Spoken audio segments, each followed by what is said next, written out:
Well, thank you everyone for joining us for this session with Dave McClendon. I'm excited to introduce him to you. Dave is the Associate Director of Instructional Design and Media in the School of Professional Studies at Columbia University. And I got to know Dave because we were on a panel together on the role of theory in practice. And it was a great conversation. But honestly, I felt like the whole session could have been Dave and it would have been just absolutely wonderful. I'm excited about the conversation that he's going to be bringing for us today. Thank you so much for joining us, Dave. Thank you so much. Welcome everybody. I'm really thrilled to be here. I don't really do conferences that often. I've done maybe a handful of them ever. So I'm really excited because I think Otessa is a great group. I want to thank Valerie Irvine for reaching out to me and asking me to do this, and especially Stephanie Moore for that great conversation. She's like a kindred spirit with me. We've had some really great conversations that gone in all sorts of directions that are awesome. Thank you for recommending me. Appreciate everything you do. Also, big thank you to all of the Otessa conference team for making this as smooth and seamless experience as possible. Like, awesome. I know things have been back to back, but like, what a great team. So, kudos to you guys. So, this is my talk on learning, evidence, and design and why bad ideas spread in education. A little bit about me. I've been working in education in some capacity since 2010. I'm a former ESL instructor. I have a master's degree in instructional design, and I'm carrying out doctoral work in technology enablement and skill development for older professionals. I got into the education game kind of later in my life. I was a bartender and a writer for many years until I found teaching. That's a real picture of me, by the way. The other ones that you'll see in this are AI generated, which I thought was kind of fun. But this is what I actually looked like in the late 2000s. And you'll see as I move through the journey in this introduction, there's less and less of a mustache, but it's coming back strong. You know, everything's cyclical, like some of the things I'm going to be talking about today. So I got a job as an ESL instructor after the financial crisis, the global financial crisis in the late aughts. And that's where I developed really an obsession with the science of how people learn. I was working in an English language immersion academy that had this like amazing methodology. I mean, the students consistently showed astounding improvement day by day, not just in like English speaking proficiency, but also in like deep comprehension of the text, in critical thinking and writing, in creative synthesis of things. They weren't just learning a new language, they were learning to use that new language to think in new ways. And I was like, this is amazing. I'm the best teacher ever, right? And then I found out that I wasn't because the methodology was really doing most of the work. And a couple of years in, something changed about that. The school switched to a much more constructivist approach with an extreme emphasis on technology and the student experience. There's nothing wrong with technology and the student's experience, but this was like overload. Basically, they went from a scaffolded, explicit instruction model to a more inquiry-based, minimally guided pedagogy. Also, to make things worse, they switched all of their paper materials to doing everything on these like Samsung tablets, and they were very cheap tablets that had all sorts of weird technical issues, which compounded the issue, right? So, as teachers, we could clearly see a decline in student competence where there once were a lot of gains. And this in turn led to a lot of behavioral issues and motivation gaps, and it drove me insane. And after months of complaining to one of my colleagues about it, she suggested that I shut up because it was very annoying. I was just overly passionate about why this didn't work, X, Y, and Z, but she introduced me to instructional design. She said, look, this stuff might give you better language for what you've been noticing and yammering on about. And maybe it'll give you some ideas of how to adjust the lessons without going outside the lines we've been given. And you can stop talking at me about it. So I read the resource that she gave me, which was a book called The Conditions of Learning by Robert Gagne. And that was it for me. I was hooked. It was my first step into a much larger world that I didn't know existed. And as I read like more of the materials that were, as I took a deep dive in this and started really applying this stuff the best that I could, I was seeing tangible value in it, even with the constraints and limitations that I was bounded in.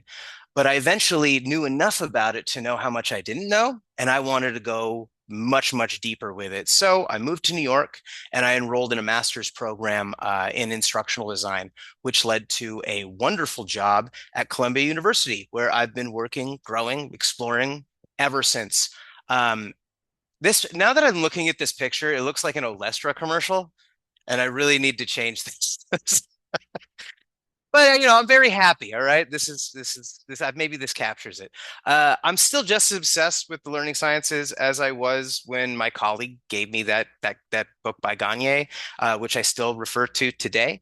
And speaking of that colleague, not long after I left that ESL Academy, she told me that the company switched to a more efficient, effective blended methodology. So they're back making the same gains they were when they were, more analog and explicit, while still incorporating tech as a tool, because you can't just ignore this new digital landscape. They seem to have found some kind of sweet spot. So basically, they ran a minimally guided ed tech experiment. It didn't produce favorable results, and then they pivoted. So, in other words, they had adopted a model that had a lot of promise. It underdelivered. They recognized the deficits there, and then they changed up to better serve the students. And this is the kind of pragmatism I think that we should expect to see from our education institutions, right? However, I think we find ourselves in these types of situations way too often. And we either pivot after a lot of damage has been done, or we don't pivot at all. We double down and dig in our heels. So today, I'm going to outline a lens. It's not quite a model, it's a lens. I'll call it a model here and there, which can help us exercise better judgment when selecting models or theories or pedagogies or frameworks, whatever, so we can reduce the likelihood that we would have to make such pivots in the first place. So I'm going to go over some red flags. There's going to be some green flags, and there's a lot of, nuance and context to consider. Nothing's really absolute. But before we get into that frame, into that lens, I want to go beyond what happened at my old ESL job as an example of this. And I'd like to tell you the short version of a much longer story that had significant national impact in the United States. You may have heard of it. This is the saga of the reading wars. So this is not because this talk is about reading, it's not, but reading gives us one of the clearest examples of how like a beautiful idea in spirit can become a harmful one in practice, especially when it's shielded from scrutiny. So in the early 90s, a major approach to reading instruction began to move through American schools under the name balanced literacy. It was also under the name the Reading Workshop. It was a combination of different reading instruction techniques rooted in what was called the whole word method and a practice called 3Qing. So a quick overview of those approaches to that reading instruction, just to give you an idea of what those mean. I'm not going to go through all of them super intensely, but I just want you to know what whole word and 3Qing is. Whole word method wants learners to recognize the word as a shape, like a logo. What happens is the brain recalls the whole chunk from visual memory like it would an image. But the big limitation here is that an unmemorized word can't be read. So if you haven't seen the word before or memorized the word before, you're just guessing what it is, even if you knew the meaning of the word or you knew it in speech, which is where 3Qing comes in. The idea here is that learners predict the word from meaning or context cues, structured cues, visual cues, instead of sounding out the word by phonemes and syllables. So the big limitation here is that it builds habits that look like reading from the outside, but no reading is really happening in the brain. They're just recognizing context cues and then plugging in the word they know that makes the most sense based on the first letter. So you can't really read new words. You're just guessing which word most likely fits based on your existing vocabulary that you haven't yet memorized visually using the whole word method. The whole word method and 3Qing combined is the core engine of the balanced literacy approach. It goes a little bit deeper than that, but that's really the backbone of it. And it ignores phonics, which treats reading as a universal code. We learn letter sound mappings. We blend them to build any word from scratch, which means we can read any word, whether or not we know what that word means. There is, of course, like a high cognitive demand in the beginning. It's very hard at first, and it takes some momentum to learn how to read. But once you get it, you can read anything that uses your alphabet. Balanced literacy pretty much ignored phonics, but would use the sounding out of words only as a very last resort if the student couldn't get the word from very obvious cues with the teacher guidance. So if you want to go deeper on balanced literacy and learn more about this story, which is fascinating, I'm going to tell you a little bit more, but I highly recommend the APM podcast series, Sold a Story. Check it out. It's great journalism. It's long form, and it breaks the idea down into like component parts. It analyzes its history, its politics, its effect on society, where it comes from, all the way back to this kind of instruction in New Zealand, and across time. But here are my cliff notes just to give you a clearer sense of the case. This is more or less the effects, and it leads directly into like kind of what I'm getting at today. In its philosophy, balanced literacy stressed that students should love books. They should read real stories, not just excerpts of things or single sentences or phrases. They should write often and choose the text they want to read. They should see themselves not just as people who can read and write, but see themselves as readers and writers in terms of their identity. Teachers should create a culture of literacy, treat reading as a meaningful human activity rather than some mechanical act of decoding symbols or some kind of means to an end. And on the surface, balanced literacy sounds almost impossible to oppose. Like, who is going to be against those things? And that's why I think this story is so useful here. It became really powerful because it was human-centered, and it was buttressed by this incredible spike in engagement during the instruction. It was super engaging. If you ever watched a lesson using balanced instruction, you would be blown away. And you'd think that these kids are just learning to read at an amazing rate. It was very deceptive, but very encouraging, because culturally, this was in part a reaction to reading instruction that felt like sterile or fragmented or like way too mechanical or just like joyless. And that reaction sounds reasonable, more than reasonable, honestly. I would say that it's a beautiful idea. It really is. But here's the problem. A beautiful educational value is not the same thing as a complete instructional model.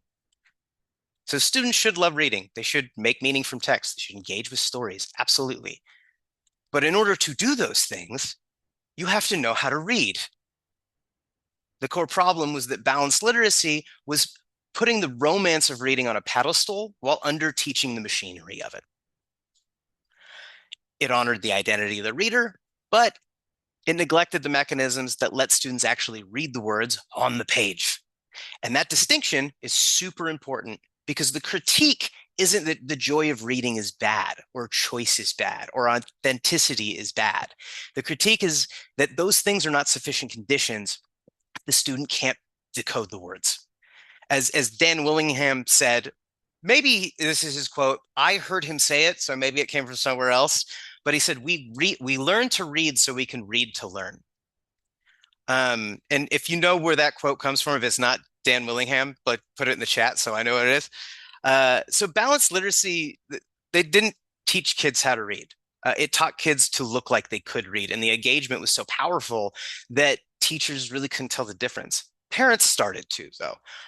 Here is the NAEP, which is like the national report card in the States. This is their data on US fourth grade reading performance from 1992 to 2024. And this strongly suggests that changes in curriculum directly influence national, California, and New York test scores. I put the national line in there, plus the two main cities on the Big Coast, just to kind of give you an idea. This is for all the states, but these two are very telling. You'll see that phonics mandates in the early 2000s, denoted by that green area, sparked a very steady upward trajectory in reading scores across all cohorts. However, the return to balanced literacy methods in like the 2010s, they started decline that wipe out 2 decades of gains and drop scores back to historic lows, not to mention the compounding variable of the COVID pandemic, right? So what's the underlying issue here?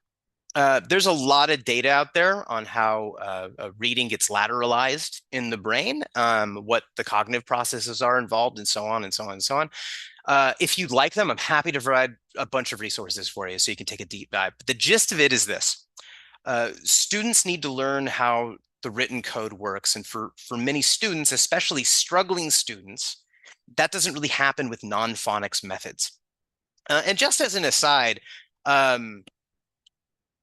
during balanced literacy, they found that people from higher economic tax brackets, the kids were actually seeing an increase in their reading comprehension and ability because their parents could afford private phonics tutors. Interesting fact, that's not on the slides. But reading is not natural language acquisition. Spoken language is natural. Our first languages are picked up by exposure and immersion, but written language is an invention. It's a code, and codes need to be taught. So this evolutionary psychologist named David Geary called this the difference between biological primary and biological secondary skills. And balanced literacy was teaching reading as if it were a biological primary skill. So when did the evidence catch up? Right? First, AMP's Sold a Story brought national attention to the issue. Then, an academic named Lucy Calkins, who's a lovely person from Columbia Teachers College, she was one of the most influential figures associated with balanced literacy. And she shifted her position toward more emphasis on sounding out words and phonics. And then Teachers College itself announced changes in its literacy work around 2023. Much like how that ESL Academy that I used to work for noticed a problem and then pivoted their instructional methods. But this pivot, however, came almost too late. One thing that I think is really important here is that teachers really thought this was a better way to teach reading. They were all super passionate about teaching kids how to read. They weren't like wringing their gloved hands and twitching their mustache, being like, yes, we're going to lower the literacy rate nationally. It had nothing to do with any ill intentions. It was just a bad pedagogy that they were doubling down on because one, high engagement was an extremely powerful source of social proof, even though we know that engagement is kind of a poor proxy for learning. And two, the ideas were so embraced by the culture that they became protected from evidence. However, one state kind of saw the writing on the wall a little early. And out of all the states, I figured this one's Mississippi. And they call this the Mississippi miracle. It gives us a counter story. It's not really a miracle. It's not that phonics solved everything, but it's just a counter story. So in 2013, Mississippi passed the Literacy-Based Promotion Act. The law placed emphasis on early grades, teacher training, research-based strategies, and level-appropriate skills. And it was strictly focused on, or especially focused on reading development. So remember that NAEP chart, the national report card from before with California, New York, and the national averages on it that I showed you? Here's the chart with Mississippi added. They're the green line. Notice the spike and rise from 2013 on. You do see a little bit of a dip during COVID, but it springs back and it's still going strong, right? They went from 49th in the country in 2013 to 9th in 2024. That's 40 spots. That's including the damage from COVID. So now I will say we have to be a little bit careful here. Mississippi is not proof that one law fixes everything. We don't want to make hasty generalizations here. The later grades have more mixed results, and there's serious debate about retention and accountability, and how much improvement can be attributed to any one reform or money. But that kind of caution reinforces the point I'm trying to make today. There's no one perfect answer, but Mississippi treated reading failure as an instructional systems problem. It asked, okay, what do students need? What do teachers need? What has to be explicit? What should be measured? And what has to change, and how do we do that? Balanced literacy put the romance of reading on a pedestal, but Mississippi kind of put the machinery of reading back on the table. And I want to be very clear about what I'm not saying. Um, this is not like a call to go back to basics. And I really kind of dislike that phrasing. The alternative to romanticism is not regression. The alternative is pragmatism. So yeah, let's keep the humane aspirations, but we need to stop pretending that those aspirations are enough by themselves.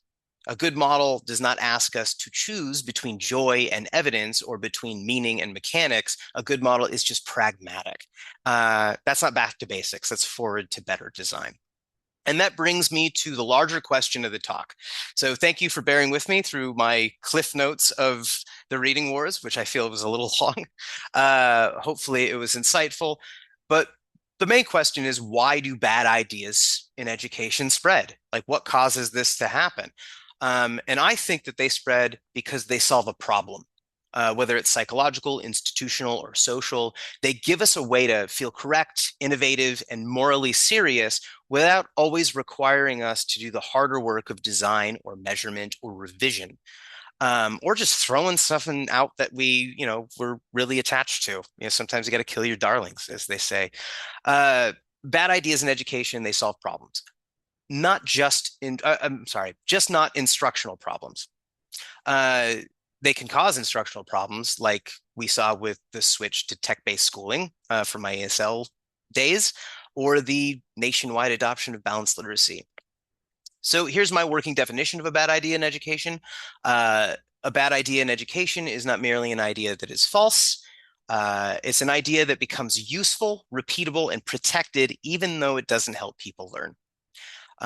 As the famous statistician George Box said, all models are wrong, but most or some are useful. The challenge there is in identifying what the model is useful for. And the problem happens when a model becomes more useful to the institution than it does to the learner. So the argument that I'm setting forth here is that bad ideas in education often spread at the intersection of three traits. First, bad ideas feel intuitively true. They fit, our common sense, match our lived experience. They give language to something people already feel, right? Second, bad ideas are institutionally convenient. They're easy to train, they're easy to brand, they're easy to scale. They are conveniently difficult to audit, which allows us to shift the blame if it doesn't work out. Also, they typically look really good on a slide deck, and we'll see some of that later. Third, bad ideas are socially reaffirming.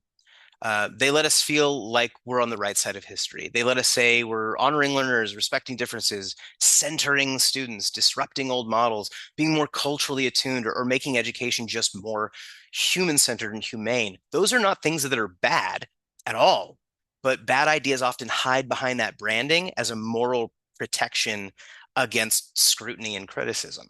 And the combination of those three traits is really hard to resist because it wins psychologically, politically, and socially all at the same time. But I think that we can use this as a frame or a lens to help us have better judgment when faced with something that might be seductive.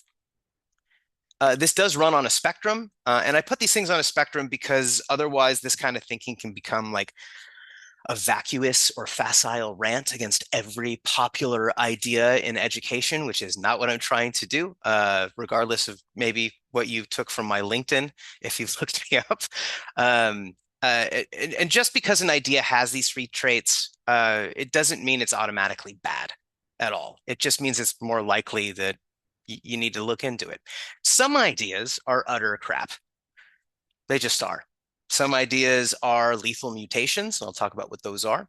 And some are legitimate ideas that become dangerous when they're reduced to slogans or are used everywhere for everything without attention to context or prior knowledge or culture. But let's quickly go through some examples of these three types on the spectrum of bad ideas. For utter crap, take learning styles, please. Ha cha cha cha cha cha. All right. Learning styles are the obvious example because they're basically education's version of a horoscope.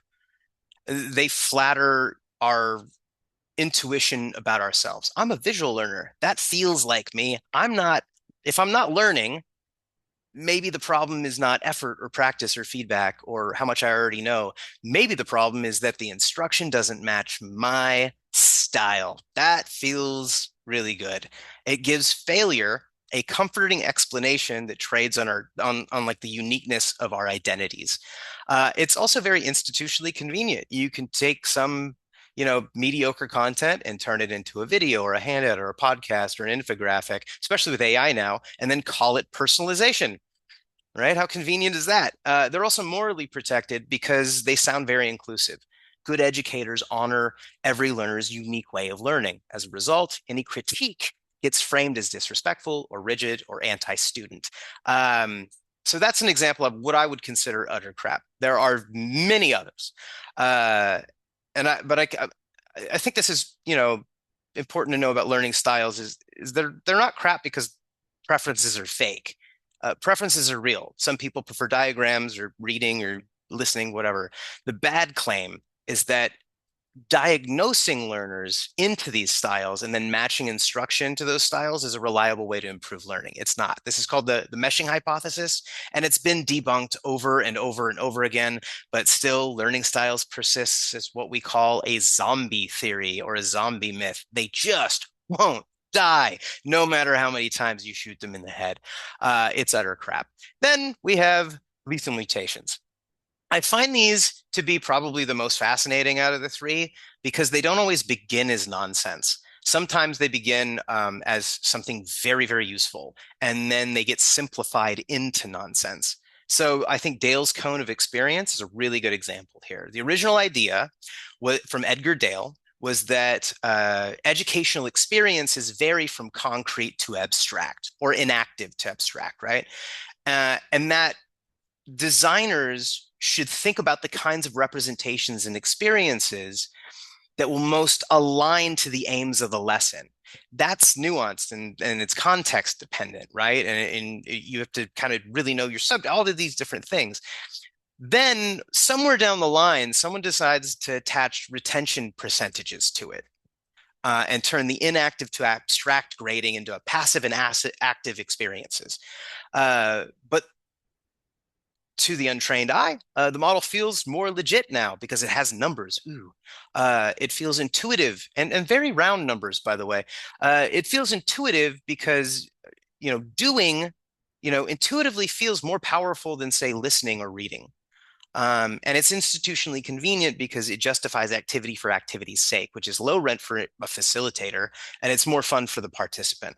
Plus, it signals more, like moral superiority because no one wants to be the passive lecture person. Everybody wants to be the active learning one.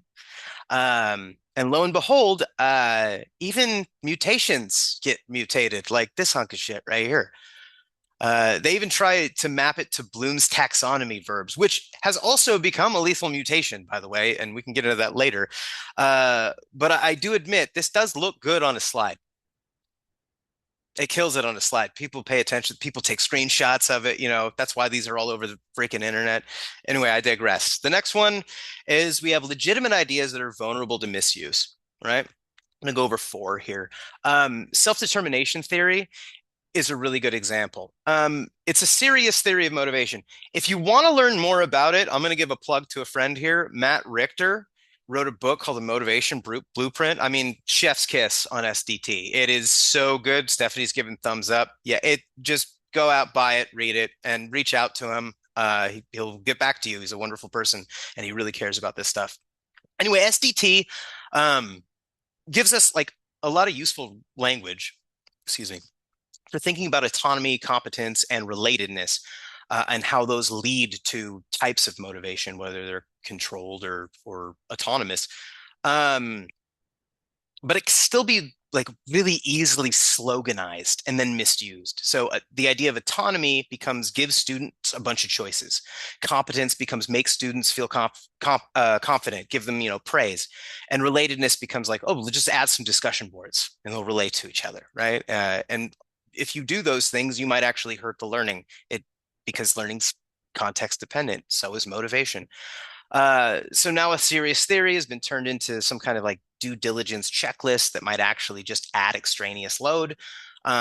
It's also often misconstrued as a theory of learning when it's in fact a theory of motivation. And I think that distinction is really important. So in effect, you could use it to motivate students to participate in something that doesn't help them learn, like we saw with balanced literacy.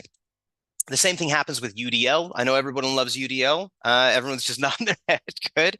Multiple means of engagement, representation, action, expression just become like give them a bunch of options. And then they give you basic, like CAST will basically give you a checklist, and they don't really teach you how to go through it and use it. So people use it and be like, I've done all these things, and now you have a lesson or a course that's overloaded or an experience that's overloaded with things that you don't need that might actually hurt the learner. The same thing happens with constructivism as a monolith, I think. It's a broad-reaching and varied set of theories that account for how learners build knowledge, construct knowledge. It gets reduced and it becomes never actually teach students anything because they construct knowledge on their own, be the guide on the side, not the sage on the stage, as if it's one or the other. And then another that also, same kind of thing happens with cognitive load. It's a serious account of how to operationalize working memory into instructional designs. And that becomes just make everything simple, just oversimplify everything.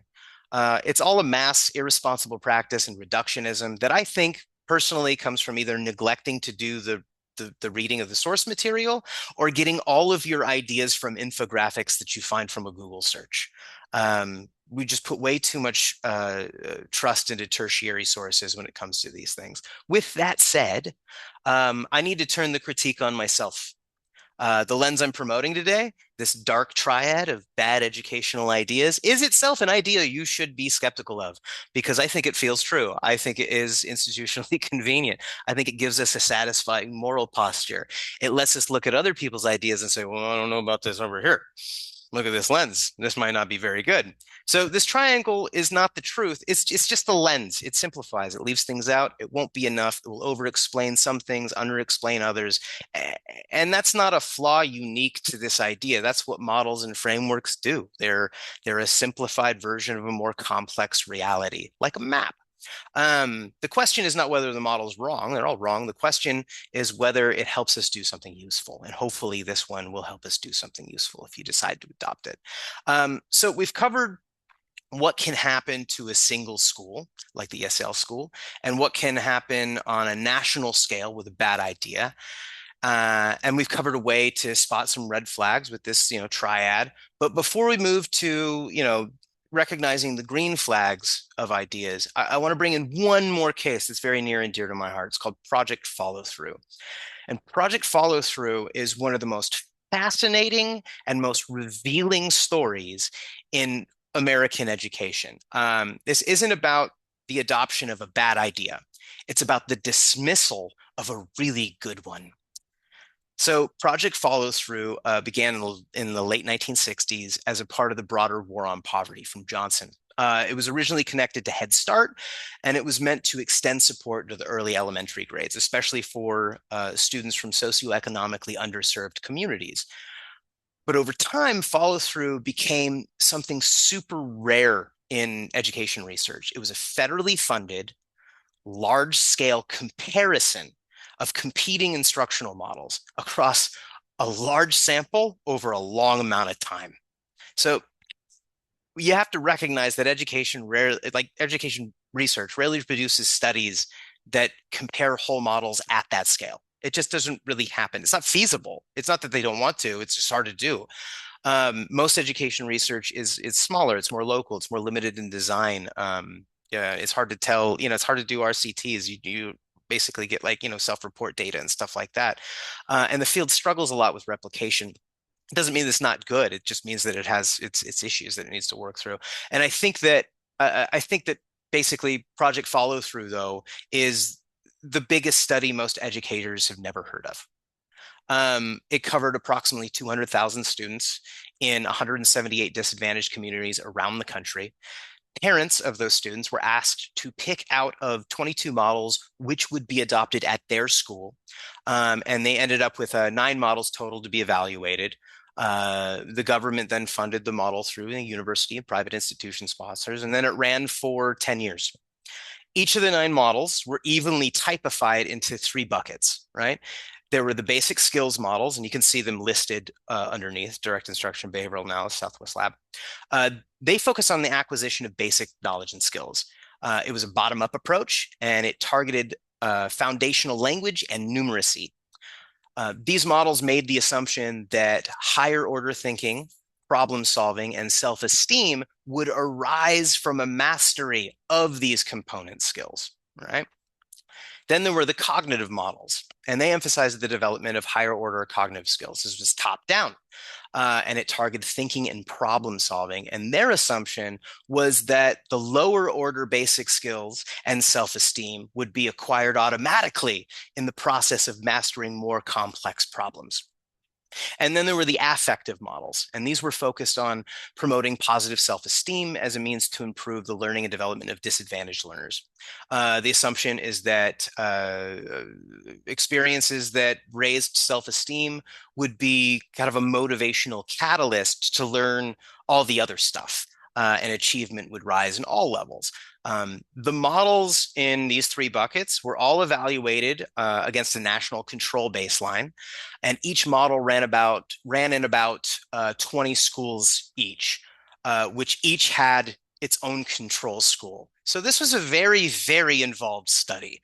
They were all tested on how well they improved basic cognitive and affective skills.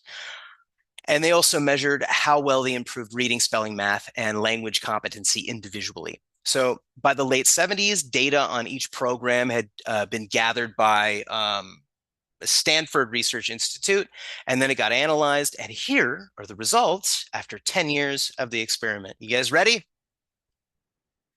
Direct instruction, which was by a teacher named Sig Engelman, very famous guy. This was one of the basic skills models. It vastly outperformed every other educational framework in basic academic skills, cognitive problem solving, and affective outcomes like self-esteem. It blew it out of the water. In fact, most of the other models, especially the ones that were more inquiry, discovery, emotionally based, had worse outcomes than the baseline. They went backwards. In addition, direct instruction outperformed the rest in the individual subject domains. Although it looks like ABA, behavioral analysis, is really good for spelling and parent education as well. Interesting to me. Let's see. So these results, they were completely ignored by the Department of Education and all the academic researchers at the time, because direct instruction, it had this strict teacher-led, highly structured nature to it. And that really clashed ideologically with the student-centered philosophies that were heavily favored by teachers' colleges at the time, which led to the rejection of the findings. Basically, it just didn't feel right. So the dominant culture of the time didn't like the results. The main criticism was, from what I've read, is that the model left little room for teacher creativity. So, which is weird, because you would think that student well-being and progress in all 3 of these areas would be more important than a teacher's sense of creativity. I'm not lobbying to remove teacher autonomy and academic freedom. I'm not saying that. Your class is your class. But I would never assume that the best method for heart surgery would be dismissed because it didn't leave room for surgeons to wing it during the procedure. That would make no sense. Nevertheless, I think this case teaches us 2 very important things. First, the evidence we most need is often the evidence that disappoints us the most. I'll let that sink in a little bit. And second, education research often lives in the world of preferred stories. We say things like, students construct knowledge. They need agency. Learning should be joyful. Instruction should be authentic. Students need to be active. Teachers should facilitate, not just tell. And all those statements are true. They're not just accurate, they're true. You would be really hard pressed to find disagreement there. But project follow through asks the more uncomfortable and more measurable question. What helps students learn the most? What works best? And the answer was super uncomfortable in the face of the zeitgeist at the time. It caused cognitive dissonance because the model that worked best didn't present progressively enough in its language and philosophy, even though it was the most progressive in its effects. It was doing the right thing, it just wasn't wearing the right uniform. And that pisses me off to no end. Human nature. Direct instruction became but even with the success of direct instruction, like that doesn't mean that every classroom should become heavily scripted instruction. That would be another mutated idea pretending to be gospel. We don't want to fall into that trap. What it illustrates is the kind of a bigger is ought problem. We have trouble reconciling what we feel ought to be with what actually is. So if my professional identity depends on the alignment of an instructional model to a preferred story, then evidence in favor of a different narrative doesn't challenge my teaching methods, it challenges my self-concept. And it's that tension that makes bad ideas become very hard to actively disabuse ourselves of. I love problem-based learning. I think it's amazing. But oftentimes it isn't the appropriate approach for the learning experience at that time. On the other end of that instructional spectrum, I really like using explicit models in my designs for knowledge building. This goes for both kids and adults, by the way. But these aren't always the most appropriate for the learner's prior knowledge level or their needs or all these other things that intersect. And I'll admit it still irks me every time I have to choose a more appropriate instructional intervention over one that I like best because of the story I told myself. I have to almost disassociate and be like, no, this is the right one. Don't choose the one you like. Choose the one that is good, that works, or at least, has the highest likelihood of leading to better results. The automatic question becomes, it isn't, does this work? The question is, what does it say about my identity as an educator? If it does, and will I like what I find? So how do we judge ideas more responsibly? What are the green flags? The first green flag is that a useful model or an idea explains mechanisms, not just values. For example, it doesn't just say like students need agency. It helps us understand when agency supports learning, when it overwhelms learners, and what conditions make agency productive. It doesn't just say students need active learning. It explains what kind of activities matter in that situation, what mental work the learners are going to do, and whether the activity is aligned with the objectives. The second green flag is that a useful model names constraints. I think this is super important. Good theories usually do not sell ideal outcomes. They point to limits. Working memory is limited. Prior knowledge is a boundary condition. Transfer is very hard to ensure or measure. Feedback has trade-offs. Motivation is contextual. Assessment is inferential. Time on task has a sweet spot. Practice needs parameters. Anybody seeing a trend here? Et cetera, and so forth, right? Bad ideas often claim to remove friction for the educator and the learner. Good ideas explain that friction to you and give you an idea of how you can work with it. The third green flag is that a useful model tells you when not to use it. It reminds us that all approaches do not have the same effect for all learners, even though all learners essentially learn the same. The fourth green flag is that a useful model improves our decision making. It's not useful because it sounds sophisticated or it feels good. It's useful if it changes what you notice, what you design, what you test, what you revise in a way that actively and gradually shortens the distance between a learner not knowing something and knowing something. So some examples of ideas that I think show a lot of promise and green flags. One is cognitive load theory. It's super useful when it helps us ask, what is overwhelming working memory here? Is the learner struggling with the essential complexity of the task or with unnecessary clutter that I introduced? What's the sweet spot for element interactivity in this lesson with these learners? Element interactivity, by the way, that's a pretty heady term. Super interesting. I recommend you go, look into it, John Sweller's ideas, but I won't get into it here, but that's just an aside. Another model, self-determination theory, like I mentioned before. Get Matt's book. It's great. Uh, it's useful when it helps us ask, does the environment support autonomy, competence, and relatedness in meaningful ways? Or am I just adding superficial choice or shallow encouragement, or I'm just forcing interactions here?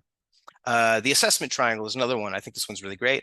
It's useful when it helps you ask whether your model of cognition, your observations of performance, and your interpretations of evidence actually align with each other to make a good assessment. A main takeaway here is that good instructional ideas cause critical questions to emerge out of your design, not blindly support it. This is why the supposed war between explicit instruction and constructivist learning is often very badly framed. These are not enemies. One is not the good one, and one is not the bad one. I know I've given the impression that I'm more for explicit instruction than constructivist models. That's just not true. They're just appropriate at different points on a learner's timeline. Pitting them against each other is like pitting early puberty against old age. There's no point. They're both messy. They both require very different types of energy and patience. An idea that is useful here is the expertise reversal effect. That's when guidance supports or thwarts learning depending on prior knowledge. So, too little guidance can overwhelm a novice, whereas too much guidance can confuse or slow down an expert by interfering with what they already know. Novices often need clarity and modeling, worked examples, guided practice, stuff like this. Lots of feedback, lots of feedback, lots of feedback. All the things we think of when we think of explicit instruction. But as knowledge starts to develop toward more expertise and deeper knowledge, learners need more complexity, ambiguity, more authentic performance, problem solving, all the things we think about with constructivist models. If you use one for the other, you get a negative result. So if you give a novice a discovery project, they won't learn much. But if you give a more knowledgeable learner an explicit lesson, it'll interfere with existing schemas that they have and cause a lot of confusion or just annoy them. If you know how to do something and then someone is giving you step-by-step instructions on how to do it, it will annoy you. I don't care who you are. I don't care how nice or Canadian you are. You're going to get annoyed. All right. The question is not explicit instruction or constructivism. The question is, for this learner at this moment with this goal, what kind of support is needed and what can I leverage to create that support? That's the heart of the pragmatism I think we need more now than ever. Rather than just kind of this blind allegiance to things that we just think are the right thing. Education, instructional design, learning, it's not about loyalty to an identity. It's not about being the explicit instruction person or the inquiry person or the UDL person or the science of reading person or the technology person or the socio-emotional person. It's about just having good judgment. And that judgment is undergirded by a lot of questions that have to be answered responsibly and ethically and in a highly informed way. What's the goal? Who are the learners? What are the non-cognitive factors involved, like culture, race, and gender? Are there discontinuities there? And how do we close those gaps for equity? How do we make the trade-offs worth it? What do they already know? What misconceptions are likely? What must be explicit? What can be practiced? What feedback is available? And how do we carry this stuff out within boundary conditions? What constitutes valid evidence of learning? What trade-offs are we making? And so on and so on and so on and so on. It is so much work. And anyone who tells you differently is selling you something. Which brings me back to the reading wars. Reading is not just, one education debate among many. It's a microcosm of the larger problem. If we learn to read so we can read to learn, then early reading is not merely one isolated skill. It becomes the gateway to nearly everything else school asks us to do. If you can't decode fluently, then other subjects begin to carry all this additional cost. Science becomes harder, history becomes harder, math, word problems become harder. Even motivation becomes harder because the learner is constantly being asked to do higher order work while still struggling with the machinery underneath that's compromising their working memory.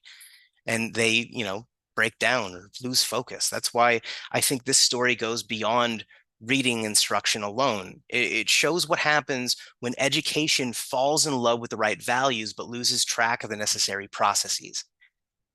Joy, meaning, identity, agency, these are all so important to the well-being of learners, but none of those values cancel the need for effective instruction. In fact, effective instruction might be a gateway to all those things like we saw with Project Follow Through.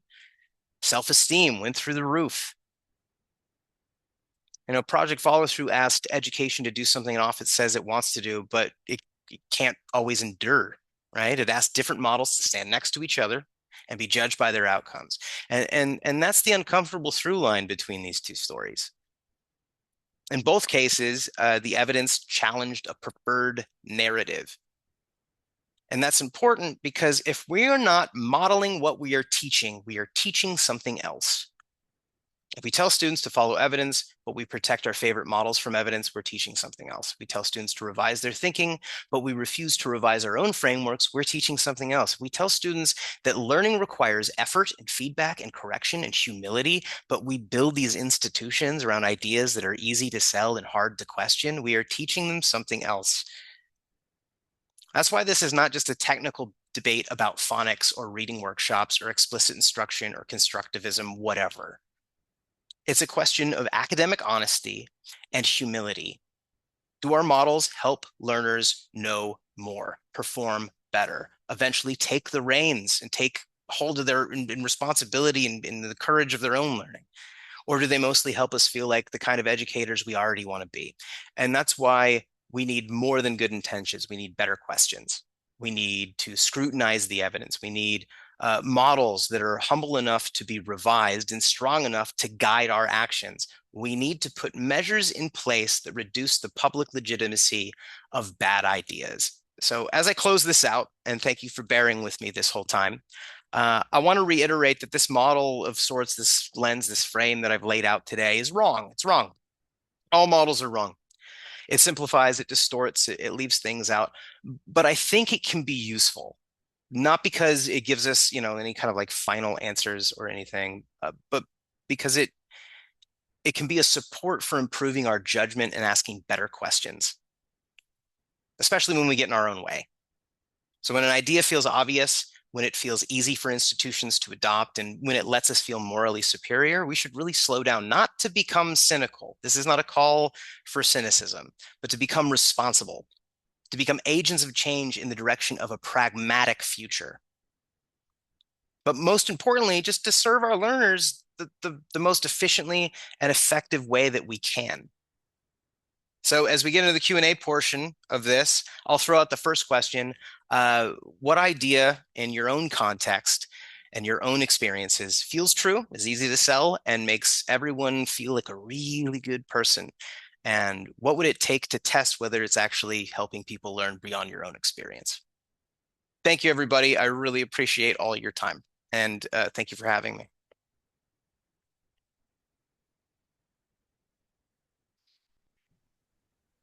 Thanks so much, Dave. I think at this point, we're probably going to stop recording. Did I lose almost everybody? No.